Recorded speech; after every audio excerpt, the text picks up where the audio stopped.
Ya Caimin WA saya, nanti saya liatin kalau mau dibaca boleh. Tapi beliau mengatakan minta maaf pada saya bahwa tidak itu maksud yang beliau masukkan.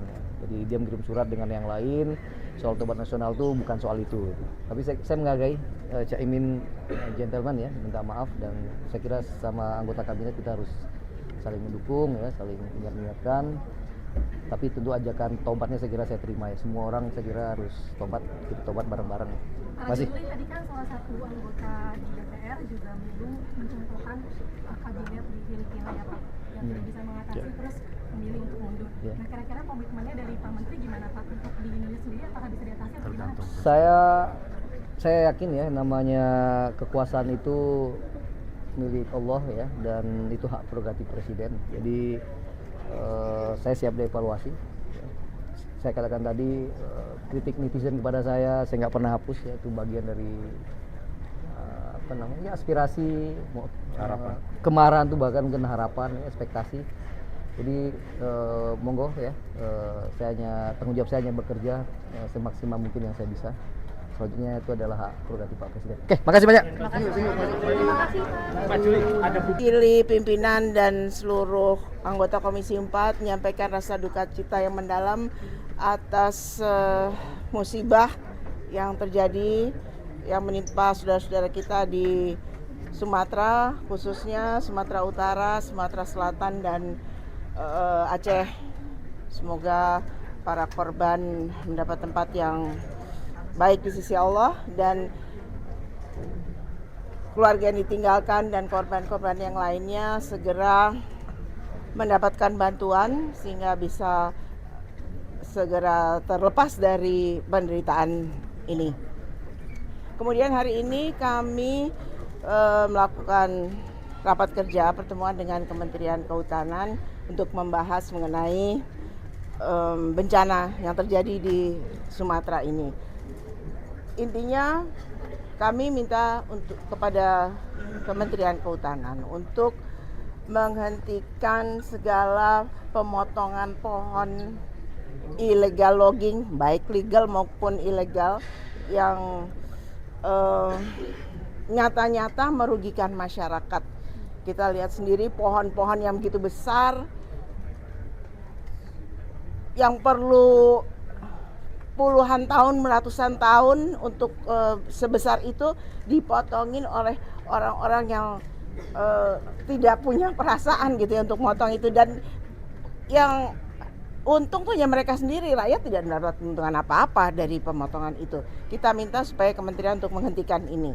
Kemudian dan mencari tahu, menghukum siapa-siapa saja yang menyebabkan pohon, batang-batang kayu yang sampai segitu banyak memenuhi aliran sungai maupun laut ya, pantai itu ya.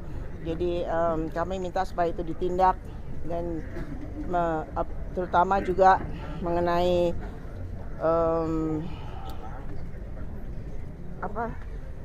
pembukaan lahan untuk baik itu perkebunan atau pertambangan, itu dikaji lagi amdalnya, jangan main kasih aja. Kami mendukung kementerian untuk menindak siapapun yang membuat kerusakan ini. Nggak usah takut apakah itu di belakangnya ada bintang-bintang, mau bintang 2, 3 atau berapa, itu kami mendukung kementerian supaya ditindak dan tidak terjadi lagi, tidak hanya di 3 daerah yang dilanda bencana ini, tapi juga di seluruh Indonesia. Saya rasa itu. Kemudian kami juga dari Komisi 4 akan membentuk panja alih fungsi lahan.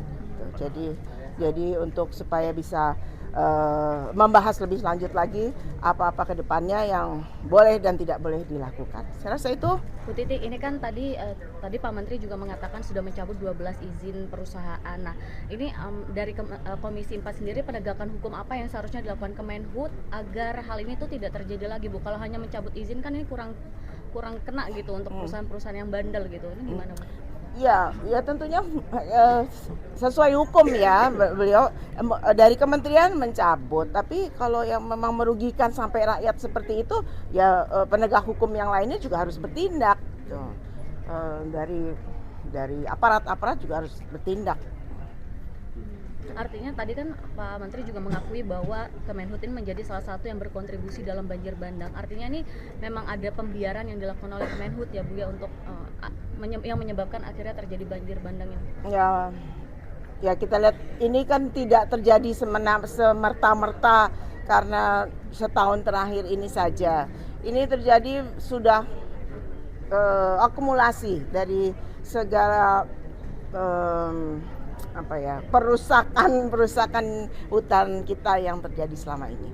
Jadi jangan lagi moratorium, tapi sudah stop aja gitu. ya itu dia. Jadi kalau mau bilang moratorium itu kan di stop sementara. Nanti bisa dihidupin lagi. Kami maunya supaya itu tidak ada lagi penebangan. Udahlah itu pengusaha-pengusaha itu cari makan tempat lain, tanam padi kayak tanam jagung, apa yang lain-lainnya bisa dikerjakan, jangan tebang lagi pohon kita. Pembahasan lebih panjang alih fungsi lahan itu akan dibahas dalam komisi 4. Nanti setelah kita, ini kan sebentar lagi kita hanya waktu kita tinggal 1 minggu lagi untuk habis itu reses ke depan gitu, buka masa sidang baru, kami akan mulai. Apakah ada pertimbangan dari Komisi 4 untuk merevisi Omnibus Law atau UCK yang menghapus ketentuan minimal 30% kawasan hutan di daerah aliran sungai? Apakah ada pertimbangan untuk merevisi pasal tersebut, Bu? Segala sesuatu yang merugikan masyarakat, apakah itu undang-undang atau apa, tentunya kami sebagai wakil rakyat menginginkan untuk itu diperbaiki untuk kepentingan masyarakat banyak.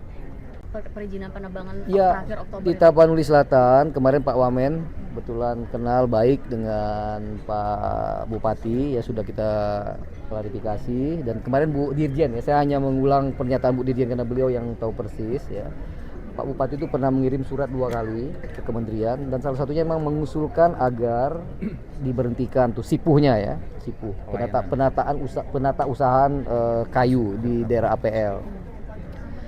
Dan Bu Dirjen udah matikan itu dari Juli ya, dan tidak ada satupun PHAT di sana yang aksesnya dibuka, akses sipunya dibuka. Jadi kita mungkin maklum ya, beliau sedang menghadapi tekanan di bawah yang luar biasa ya. Tapi beliau malah mengirim surat di bulan November itu malah mengapresiasi apa yang kami lakukan. Tapi memang beliau mengatakan bahwa ada indikasi ilegal, yang ilegalnya masih jalan gitu loh. Jadi sipuhnya sudah ditutup, artinya tidak bisa lagi mereka secara legal menjual.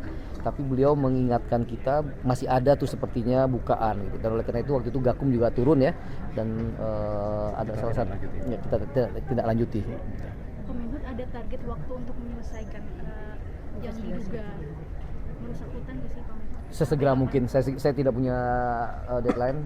Perintah saya kepada Dirjen Gakum sesegera mungkin sehingga terang benderang kepada publik. Ya, cukup ya. Makasih. Bang Tony. Pak Caimin minta maaf Gimana? Caimin yang minta maaf katanya soal Tabat Nasuha itu. Ya tentu ya, tadi di rapat saya mengulang kembali rasa sedih, ya, bela sungkawa, duka mendalam ya terhadap saudara-saudara kita di Aceh ya. Kita tahu persis bagaimana sedihnya kehilangan orang yang kita cintai, dan oleh karena itu kita berjanji untuk bekerja lebih baik lagi agar bisa memitigasi hal serupa di kemudian hari.